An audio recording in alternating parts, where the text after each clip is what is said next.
Hi friends, आज की video में हम देखने वाले हैं कि टैली प्राइम रिलीज 4 में bank statement Excel to Tally कैसे इंपोर्ट होता है वो हम देखने वाले हैं।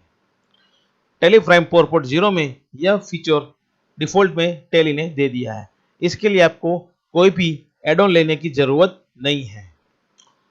तो चलो हम अपना वीडियो स्टार्ट करते हैं। सबसे पहले आपको Excel to Tally bank statement import करने के लिए आपको मैपिंग करना होता है। जैसे कि आप स्क्रीन पे देख पा रहे हैं कि मेरी शीट में जो विड्रॉल अमाउंट है वो यहाँ पर है, डिपॉजिट अमाउंट जो है वो यहाँ पर है और जो लेजर है वो यहाँ पर है, वाउचर टाइप जो है वो यहाँ पर है। तो मुझे एक्सेल से टैली में मैपिंग करना पड़ेगा कि मुझे विड्रॉल की अमाउंट कौन से कॉलम से उठानी है, पार्टी का लेजर कौन से कॉलम से उठाना है, वाउचर टाइप कौन से कॉलम से उठाना है। ये सब मेरा रेडी यहाँ पर एक्सेल शीट में है। आपको जस्ट इसका मैपिंग टैली में करना है। तो चलो देखते हैं टैली में इसका मैपिंग कैसे करते हैं। अगर आपको मैपिंग सही ढंग से समझना है तो मैं आपको एक पेमेंट और रिसिप्ट की एंट्री दिखा देता हूँ, जिससे आपको पता चलेगा कि आपको डीआर क्या करना है, सीआर क्या करना है। ठीक है, मैं आपको एक पेमेंट की और एक रिसिप्ट की एंट्री दिखा देता हूँ, जिससे आपको पता चलेगा कि क्या करना है। तो मैं डे बुक के ऊपर जाऊंगा तो मुझे यहाँ पर एक पेमेंट की एंट्री दिख रही है और एक रिसिप्ट की एंट्री दिख रही है। ठीक है, तो जनरली हम ऐसे ही पेमेंट की एंट्री करते हैं। तो इसका जरा मैं मोड चेंज कर देता हूँ। यहाँ पर जाकर यहाँ पर मैं इसको डबल एंट्री में कर देता हूँ, यानी आपको इससे पता चल जाएगा कि आपको डीआर क्या करना है और सीआर क्या करना है पेमेंट की एंट्री में। ठीक है, उसी तरह आपको रिसिप्ट में भी पता चल जाएगा कि आपको कौन सा अकाउंट डीआर करना है और बैंक को क्या करना है। ठीक है, यह रिसिप्ट की एंट्री में हमें बैंक को डेबिट करना है और दूसरे अकाउंट को हमें क्रेडिट करना है। उससे उल्टा हमें पेमेंट में बैंक को क्रेडिट करना है और अकाउंट को डेबिट करना है। ठीक है, आपको ये एक डीआर सीआर का कंसेप्ट दिमाग में रखना पड़ेगा, जिससे आपको मैपिंग करने में एकदम इजी रहेगा। ठीक है, तो चलो हम मैपिंग कैसे करते हैं वो आपको मैं दिखा देता हूँ। तो यहाँ गेटवे ऑफ टैली पे यहाँ इंपोर्ट का एक मेनू दिया है, वहाँ पर आपको ये एक मैनेज करके ऑप्शन दिया हुआ है। जैसे आप मैनेज के ऊपर क्लिक करेंगे आपको एक्सेल में मैपिंग टेम्पलेट क्रिएट करने का एक ऑप्शन दिख जाएगा। ठीक है, तो आपको अगर कोई सैंपल टेम्पलेट जो रेडीमेड है वो देखने हैं तो आप यहाँ से देख सकते हो, लेकिन अभी हम Excel to Tally bank statement import करने का देख रहे हैं, इसलिए हम मैपिंग में जाके एक नया मैपिंग क्रिएट करेंगे। ठीक है, तो आपको पहले यहाँ पर मैपिंग टेम्पलेट का नाम दे देना है। उसके बाद आपको कौन सी जगह से आपको वो आपकी जो एक्सेल की फाइल है वो कौन से लोकेशन पर है वो आपको यहाँ पर सिलेक्ट कर देना है। उसके बाद आपकी जो शीट का नाम है वो आपको सिलेक्ट कर लेना है। जैसे मुझे पता दिखा रहा है यहाँ पर मेरी शीट का नाम है बैंक स्टेटमेंट, तो मैंने यहाँ पर वो बैंक स्टेटमेंट सिलेक्ट कर लिया है। जैसे ही मैं एंटर करूँगा तो मुझे मैपिंग के ऑप्शन मेरे ओपन हो जाएंगे। तो सबसे पहला ऑप्शन मुझे दिख रहा है कि save mapping template for all companies, और ये आपको मैपिंग जो है सभी कंपनी में सेव करना है, तो आपको यहाँ पर ऑल कंपनी सिलेक्ट करना है। ठीक है, उसके बाद आपको मैपिंग का कुछ नेम रखना है, तो मैंने यहाँ पर क्या नेम रखा है, बैंक स्टेटमेंट। उसके बाद आप जैसे ही आप एंटर करोगे तो आपको टाइप ऑफ वाउचर दिखेंगे। तो ये आपका कौन सा अकाउंटिंग वाउचर है वो आप स्पेस बटन दबाओगे तो आपको दिखेगा आपका वाउचर टाइप कौन सा है जो आपको इंपोर्ट करना है। तो अभी मेरा अकाउंटिंग वाउचर है, क्योंकि इसमें ही पेमेंट, रिसिप्ट, सेल, परचेस वगैरह सब है, इसलिए मैं यहाँ पर अकाउंटिंग वाउचर सिलेक्ट करूंगा। तो आपको जैसे ही पता है कि मुझे ये पेमेंट और रिसिप्ट की एंट्री करनी है, तो मुझे मेरे पास क्या एक्सेल में डेटा होना चाहिए। पहले तो कौन सा नंबर है, वाउचर नंबर कौन सा है वो मुझे मेरे पास होना चाहिए, कौन सी डेट को एंट्री करनी है वो होना चाहिए, और मुझे डीआर सीआर क्या करना है वो मुझे पता होना चाहिए। ठीक है, वो हिसाब से मुझे यहाँ पर मैपिंग करनी है। तो मैपिंग करने के लिए मैं यहाँ पर आ गया। तो सबसे पहले मैं क्या सिलेक्ट करूंगा, वाउचर डेट।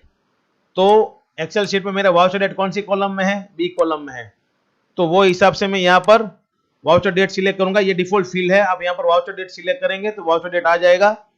आपको फिर करना है क्या है कि ये कॉलम जो है वो आपको वाउचर डेट आपको एक्सेल में से कहाँ से पिक करनी है, कहाँ से कैच करना है। तो मैं यहाँ पर 3 ऑप्शन दिए गए हैं, स्पेसिफाई फिक्स वैल्यू या स्पेसिफाई कॉलम, या फिर हमारी एक्सेल शीट में जो रेडीमेड कॉलम के नाम है वहां से आप उसको सिलेक्ट कर सकते हो। जैसे यहाँ पर बैंक दिख रहा है तो मैं यहाँ पर बैंक सिलेक्ट कर सकता हूँ, तो बैंक वाला कॉलम यहाँ पर असाइन हो गया।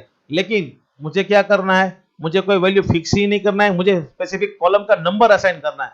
मेरे को वो अच्छा लगता है, तो मैं क्या ये कॉलम असाइन करूंगा। मेरा कौन सा कॉलम है, बी कॉलम है, तो ये मैं यहाँ पर क्या सिलेक्ट करूंगा कि स्पेसिफाई कॉलम। तो वाउचर डेट मुझे कहाँ से उठानी है, बी कॉलम से, तो मैं यहाँ पर क्या सिलेक्ट करूंगा, बी। तो मैंने यहाँ पर बी सिलेक्ट कर लिया, ठीक है। उसी तरह मुझे पूछ रहे हैं वाउचर टाइप। तो अब ये मेरी जो एंट्री है ये डेबिट है यानी ये पेमेंट की एंट्री है। अगर ये क्रेडिट है, डेबिट डिपॉजिट हो रहा है, तो यानी मेरा रिसिप्ट की एंट्री है। तो इसके हिसाब से मैंने यहाँ पर वाउचर टाइप मैंने लगा दी है कि ये मेरी पेमेंट की एंट्री है, ये मेरी रिसिप्ट की एंट्री है। तो वो हिसाब से मुझे वाउचर टाइप का मैंने कॉलम अलग से रख दिया है। तो वो मेरा कौन से कॉलम में है, जे कॉलम में है। तो मैं यहाँ पर क्या सिलेक्ट करूंगा कि वाउचर टाइप नेम, फिर यहाँ पर मैं कौन सा ऑप्शन सिलेक्ट करूंगा, मैं यहाँ पर सिलेक्ट करूंगा स्पेसिफाई कॉलम, कि मुझे यही कॉलम से स्पेसिफिक कॉलम से मुझे उठाना है, इसलिए यहाँ पर मैं स्पेसिफिक कॉलम जे सी टाइप कर दूंगा। उसी तरह मुझे वाउचर नरेशन, तो वाउचर नरेशन मुझे कहाँ से उठानी है, मुझे सी से उठानी है। तो मैंने यहाँ पर क्या कर दूंगा, वाउचर नरेशन टाइप करूंगा और यहाँ पर क्या सिलेक्ट करूंगा, स्पेसिफाई कॉलम और सी ले लूंगा। उसके बाद वाउचर नंबर, तो मुझे वाउचर नंबर यहाँ पर मैं टाइप करूंगा तो वाउचर नंबर मेरा इधर आ जाएगा। तो वाउचर नंबर में सिलेक्ट करूंगा, तो वाउचर नंबर मुझे कहाँ से उठाने हैं, कौन सी कॉलम से उठाने हैं, मैं यहाँ पर सिलेक्ट कर लूंगा, मुझे एक कॉलम से उठाने हैं। तो मैं यहाँ पर क्या सिलेक्ट कर लूंगा, एक कॉलम में एक्सेल में कौन सी वो मैं कॉलम यहाँ पर असाइन कर दूंगा, बराबर। ये होने के बाद आपको क्या करना है, DRCR। अगर पेमेंट की एंट्री में आप देख रहे हो तो पेमेंट की एंट्री में पहले कोई पार्टी या कोई अकाउंट डियर होगा, उसके बाद बैंक CR होगी। तो ये क्राइटेरिया हमें दिमाग में रखते हुए हमें यहाँ पर उसका मैपिंग करना पड़ेगा। तो ये जो फीचर है उसके लिए जो यहाँ पर मुझे टॉप लेजर और बॉटम लेजर में मुझे लेजर का नेम, उसका अमाउंट और DRCR हो रहा है वो मुझे असाइन करना पड़ेगा। तो टॉप लेजर में क्या क्या होता है कि पार्टी का नेम होता है, कैश होता है, बैंक होता है, ठीक है।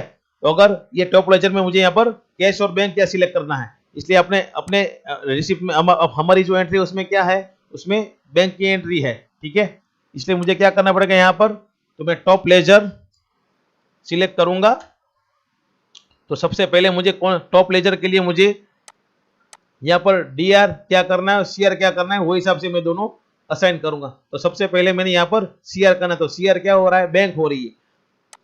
तो मैं यहाँ पर लेजर नेम सिलेक्ट करूंगा, लेजर नेम। तो मुझे स्पेसिफाई फिक्स कॉलम, ये कॉलम तो मेरा फिक्स रहेगा। मैंने यहाँ पर ये ऑप्शन क्यों ले लिया, क्योंकि मेरा बैंक अकाउंट फिक्स है कि ये मुझे बैंक के अकाउंट में मुझे इंपोर्ट करना है। यहाँ पर मैंने कहीं एक्सेल शीट में मैंने कोई बैंक का लेजर असाइन नहीं किया हुआ, देखो नहीं किया हुआ है ना। मुझे फिक्स है कि मेरा बैंक अकाउंट फिक्स है कि वही अकाउंट में मुझे इंपोर्ट करना है। तो मैं यहाँ पर क्या करूंगा, ये वाला ऑप्शन सिलेक्ट करूंगा कि स्पेसिफाई फिक्स कॉलम, सभी एंट्री में मुझे यही बैंक लेनी है, इसलिए मैंने फिक्स कर दिया। कौन सा यहाँ स्पेस लगाओगे तो आपको लिस्ट खुल जाएगा, आपको कौन सा बैंक लेना। तो यहाँ पर मुझे जिस बैंक में इंपोर्ट करना है वो बैंक मैंने सिलेक्ट कर लिया, ठीक है। उसके बाद यहाँ पर उसका लेजर अमाउंट में सिलेक्ट करूंगा, कौन सी लेजर अमाउंट आपको लिस्ट की जो लेजर लिया उसका अमाउंट कहाँ से आपको सिलेक्ट करना है। तो वो लेजर का अमाउंट तो मुझे फिक्स है कि मुझे डेबिट मेरा अगर पेमेंट का ट्रांजेक्शन है तो मुझे यहाँ से उठाना है, ठीक है। तो मुझे ई से उठाना है, तो ई कॉलम में मेरा डेबिट का अमाउंट है तो मैं यहाँ से सिलेक्ट करूंगा। तो इसलिए मैंने यहाँ पर क्या सिलेक्ट कर लिया, लेजर अमाउंट में ई की कॉलम सिलेक्ट कर ली। उसके बाद ये जो अमाउंट है, लेजर है, अमाउंट मुझे क्या करना है, DR करना है कि CR करना है, इसलिए यहाँ पर मुझे ऑप्शन सिलेक्ट करना पड़ेगा लेजर अमाउंट CR DR, ठीक है। तो यहाँ पर भी मेरा क्राइटेरिया काम कर रहा है कि मेरा फिक्स है, DR ही करना है या CR करना है, बराबर। मेरे इस केस में पेमेंट की एंट्री में मुझे बैंक DR करना है, सॉरी CR करना है, इसलिए यहाँ पर मैं क्या सिलेक्ट करूंगा, फिक्स। तो मुझे फिक्स करना है, क्या करना है, ये एंट्री मुझे स्पेस लगाऊंगा तो ये लिस्ट खुलेगा, आपको DR करना है कि CR करना है, मुझे ये एंट्री CR करना है, ठीक है। और उसके बाद आपका इसमें DR क्या हो रहा है कि तो दूसरा अकाउंट, बराबर। तो दूसरा अकाउंट कोई भी हो सकता है, लेकिन मैं किस में लूंगा, मेरे अकाउंट में, मैंने दूसरे अकाउंट कौन से किस में लेना है, मुझे सस्पेंस में पूरा अकाउंट लेना है, बराबर। सभी एंट्री दूसरे अकाउंट में मुझे सस्पेंस लेना है, मैं पूरी एंट्री सस्पेंस में इंपोर्ट कर लूंगा, ठीक है। तो यहाँ पर मुझे क्या करना है, बॉटम लेजर सिलेक्ट करना है, उसमें मुझे उसी तरह लेजर का नेम सिलेक्ट करना है, लेजर का नेम मुझे लेना है। तो मुझे यहाँ पर फिक्स ही लेजर करना है, मेरे को लेजर फिक्स असाइन नहीं करने, मैं रैंडमली सस्पेंस अकाउंट में सब लेना है, इसलिए मैं क्या करूंगा, यहाँ पर स्पेसिफाई फिक्स वैल्यू करूंगा, बराबर। यहाँ पर लेजर नेम लेना है, लेजर नेम लेना है, स्पेसिफाई फिक्स वैल्यू करूंगा और यहाँ पर मैं स्पेस दबाऊंगा तो मेरा लेजर का लिस्ट खुल जाएगा, उसमें मैंने सस्पेंस अकाउंट ऑलरेडी क्रिएट करके रखा हुआ है। उसी तरह मुझे उसका अमाउंट कहाँ से लेना है, तो लेजर अमाउंट यहाँ पर मैं सिलेक्ट करूंगा, तो मुझे पता है मुझे लेजर का अमाउंट इसका कहाँ से लेना है, यहाँ से ही लेना है, इसलिए वो भी ई कॉलम में है, तो मैं यहाँ पर स्पेसिफाई कॉलम करके ई कॉलम यहाँ पर असाइन कर दूंगा। फिर उसका लेजर वो है मुझे डीआर करना है कि सीआर करना है, वो मैं यहाँ पर फिक्स कर दूंगा, मुझे वो अमाउंट डीआर करनी है। ऑब्वियसली यहाँ पर अगर बैंक सीआर हो रही है तो जो 10 में से मुझे डीआर ही करना है। उसी तरह ये मैंने पेमेंट का कॉन्फ़िगर किया, दोनों टॉप लेजर और बॉटम लेजर, उसी तरह आपको रिसीव का टॉप लेजर और बॉटम लेजर आपको कॉन्फ़िगर करना है।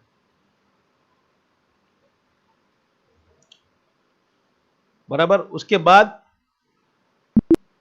आपको ये इंपोर्ट डेटा आपको कौन से रो से स्टार्ट करना है, इंपोर्ट डेटा फ्रॉम रो, यानी आपको ये डेटा इंपोर्ट करना कौन से रो से चालू करना है वो आपको यहाँ पर असाइन करना पड़ेगा। मुझे यहाँ पर 3 नंबर की रो से डेटा इंपोर्ट करना चालू करना है, तो मैं क्या करूंगा, यहाँ पर आऊंगा,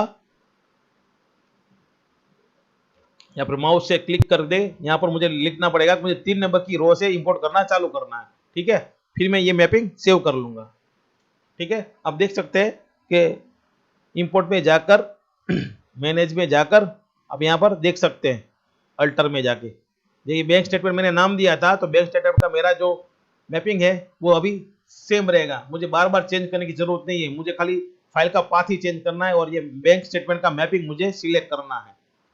ओके, ये मैपिंग हो जाने के बाद सिंपली आपको क्या करना है, अभी आपको ट्रांजेक्शन इंपोर्ट करने हैं, तो आपको क्या करना होगा, इंपोर्ट मेनू में जाना है, यहाँ मैनेज इंपोर्ट मेनू में जाना है, इंपोर्ट मेनू में जाना है, वहां आपको ट्रांजेक्शन के ऊपर क्लिक करना है। फिर आपको पूछ रहा है आपका कौन सा एक्सेल फॉर्मेट है, मुझे एक्सेल है, आपको कहाँ से इंपोर्ट करना है, तो मेरा पाथ मैंने ऑलरेडी देख के रखा हुआ है कि मुझे ये जगह से मुझे ये शीट में से इंपोर्ट करना है। कौन सा मैपिंग टेम्पलेट आपको यूज करना है, कौन सी वर्कशीट यूज करनी है, तो वर्कशीट नेम, मेरा वर्कशीट नेम है बैंक स्टेटमेंट, वो मैंने यहाँ पर सिलेक्ट कर ली है। फिर मैपिंग टेम्पलेट, अगर आपने जितने भी बैंक टेम्पलेट आपने मैपिंग टेम्पलेट बनाए होंगे वो आपको लिस्ट में यहाँ पर दिख जाएंगे, लेकिन मुझे बैंक स्टेटमेंट इंपोर्ट करना है, इसलिए मैंने बैंक स्टेटमेंट यहाँ पर मैपिंग रखा है। यहाँ पर आपको फिर एक ऑप्शन आ रहा है प्रीव्यू इंपोर्ट समरी, आपको इसका समरी देखना है तो आपको यस करना है, और आपको ये backup company data before import, ये वाला ऑप्शन आपको 100% ऑन रखना है, क्योंकि आपको इंपोर्ट करने से पहले बैकअप लेना जरूरी है, इसलिए यहाँ पर मैंने बैकअप का पाथ दे दिया।